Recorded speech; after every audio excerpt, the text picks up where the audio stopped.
mock of the week that was here for the Cleveland Browns. But where are you at, my friend? Because you have seen a lot of good and a lot of bad Cleveland Browns football. Regardless of what we think of this team, we joked about all of these things, but they're all truths as well as far as, man, this team is, I think they've done a good job in spite of a lot of things to be where they are. Curious to see how they finish it. But the fact that this week dove into everything except trying to be what it should be was crazy to me. What were your thoughts this week with the quarterback and all of this stuff going on with the Browns?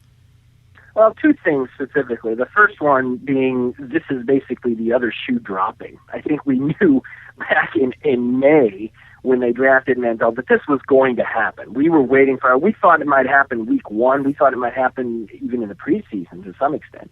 I think we've been waiting for this, and here it is. I think this is that quarterback controversy, that quarterback debate. I think Hoyer did a really nice job of keeping this off of the radar for a very long time. I mean, much longer than I ever expected that he would. But here we are. I think this was inevitable. This was going to happen sooner or later, and we're here. So yes, I mean it is madness, but I think in some ways we're expecting it, so it's maybe a little digestible, a little more tolerable, having known that this was coming all along.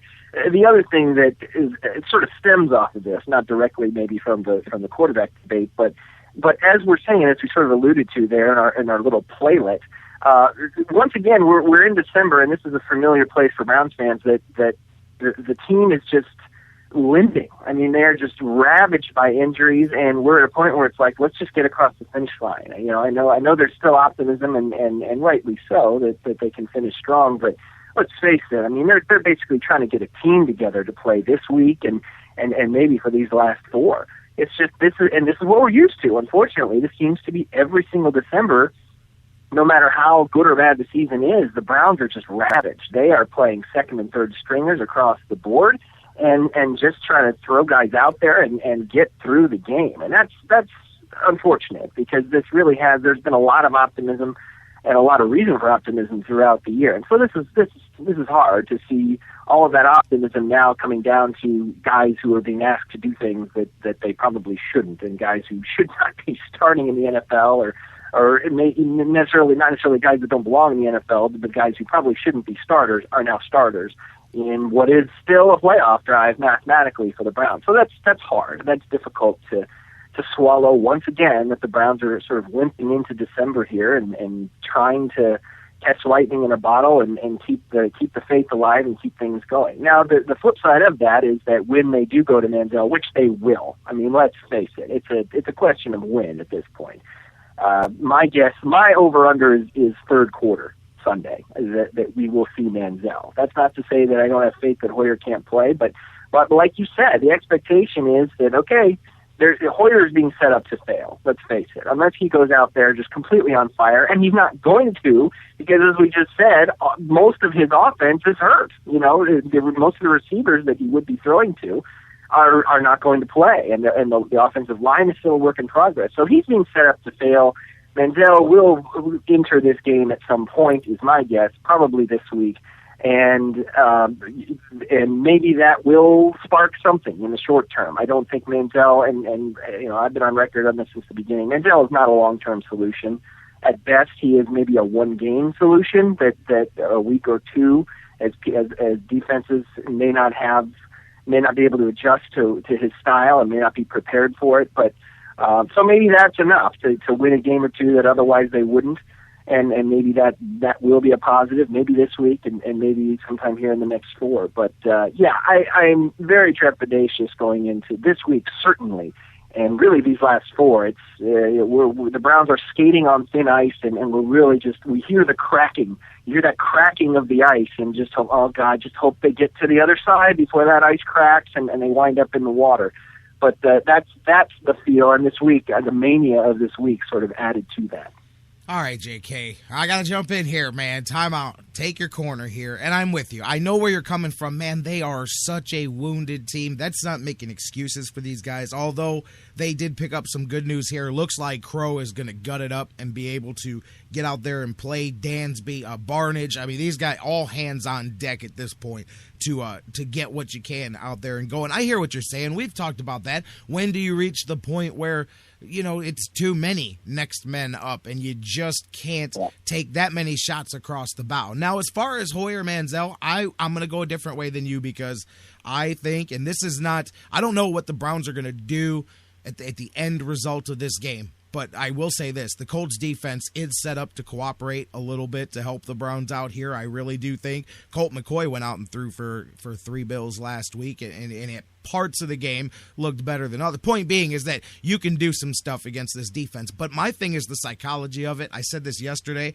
I think Brian Hoyer plays, and I'm not talking about numbers, stats, yards, touchdowns, any of that stuff. I think he plays his best game of the season on Sunday. I really do, and it's not just because of money or contracts or hometown team or any of that stuff. It's because of the dynamic I was talking about yesterday, where not only do you have a guy who's, going out there and challenging himself. That's a lot of athletes do that, but you got a unique situation here that really the reason that Brian Hoyer's playing, besides everything that you laid out, because that really is all more reasons not to put a kid out there who barely knows what he's doing as it is with all of those problems. But there's the other side of that, which is he knows that he's got a coach, he's got a group of players who really did go to bat for him and who believed in him. And that's really why, as much as anything else, those other players looking at Mike Pettines and saying, no, we haven't given up on this guy. We believe in him, and we think you're giving up on us if you put the kid out there this week. I do think Brian Hoyer plays this week. Now, what level that is, I don't know. But I think he balls out this week because he knows that a whole lot of people put themselves out there for him to do that, and I think he's going to play very well. That's just what my gut tells me about this weekend's game.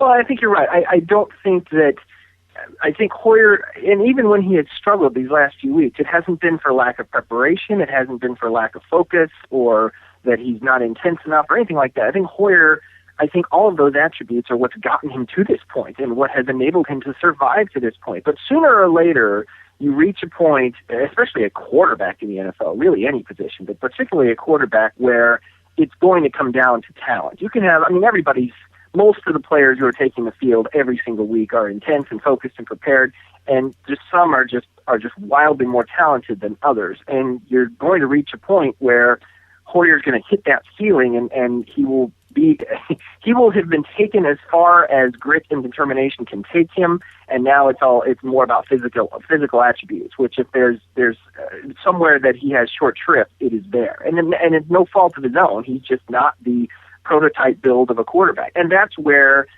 I think we've seen some of the guys in the past who have been the Browns being starting quarterback have had the better physical tools, but haven't had that mental preparation or grit or determination that Hoyer does have. So you'll see games where Brandon Weeden is just mentally checked out. You'll see a game where Tim Couch is just thinking of something else. And that's what we're seeing. That's not what we're going to see from Hoyer. You're right. He will be tuned in. He will be dialed up. And I would like to think that what that translates into, first and foremost, is him not shooting himself in the foot. Because if there's one thing that has haunted him as he has struggled here these last few weeks, it's making those silly mistakes or self-inflicted mistakes that he's been able to avoid. That has been the definition of his success here for this past year and a half, is that, yeah, you may beat him, but he's not going to beat himself. In the last few weeks, he's been beating himself. So that's where you're going to see it. If he can avoid that, then maybe he can stave this off and live to fight another day for another week. But that's going to be the key. If he comes out and throws a couple picks early, then yeah, he's out on the diving board, and the Sharks are swimming beneath the water just under his feet.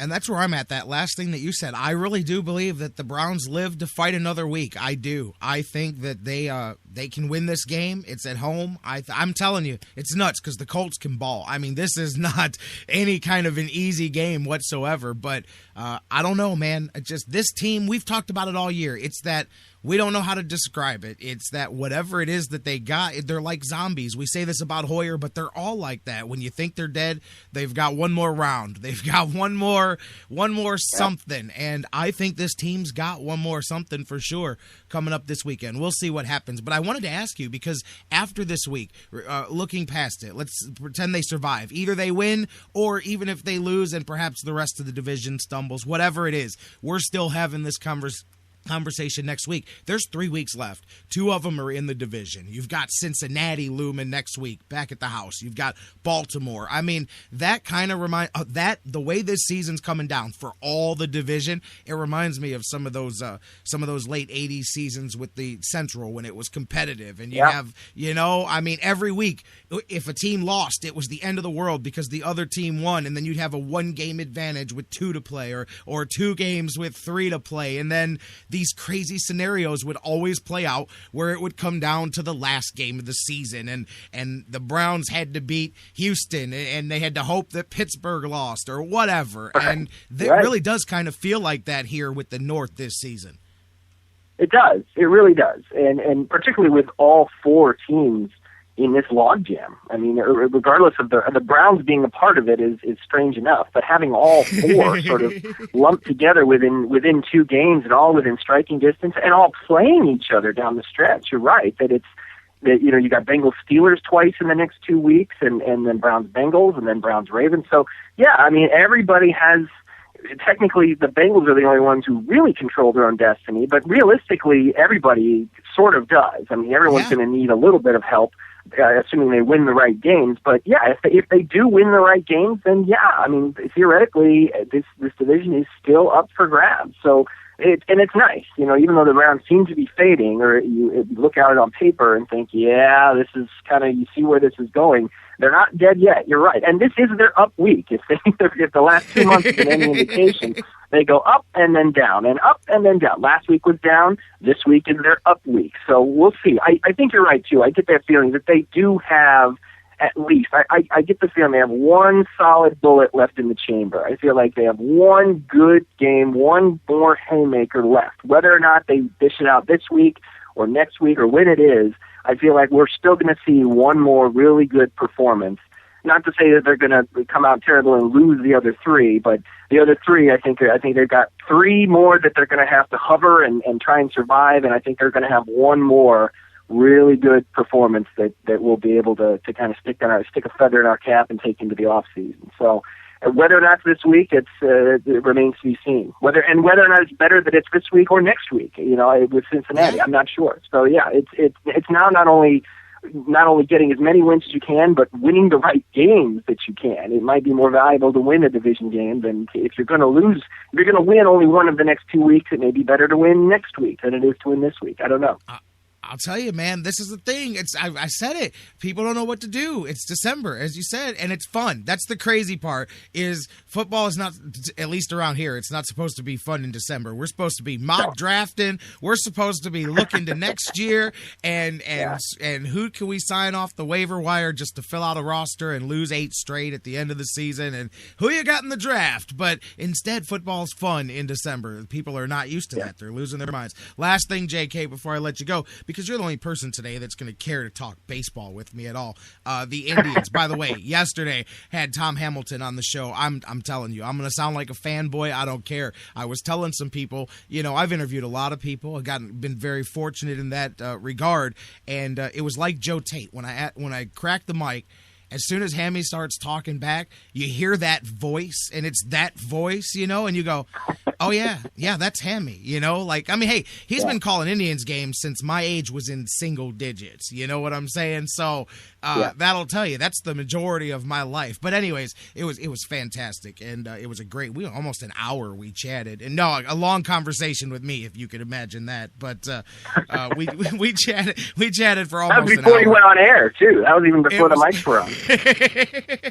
It was great. It was fantastic. Him and Terry Pluto, they put the book together on those 90s Indians, and we were talking about all of that. But, man, it was pretty cool. But these Indians here, I even told him what we were talking about, and he's like, man, I'm with you guys. I said, JK and I say, man, you can't even go to the 90s and find a season where they had a Cy Young guy and an MVP guy at the same time because those pitching staffs were lacking. And he's like, yeah, that's why the future is bright. I said, I know. That's what I'm trying to tell people. But speaking of that, perhaps some changes here for the future as Oakland, in their trading frenzy here that they go through every so often in the cycle, it looks like Brandon Moss may be coming here to the Indians for a minor league prospect. I'm hearing Wendell's name being thrown out there. I don't know what you've heard about that. To me, Moss is what Nick Swisher was supposed to be when you signed him. He's going to hit you about 250, but he's going to hit 25 to 30 home runs, get you 80 to 100 RBIs. But instead of being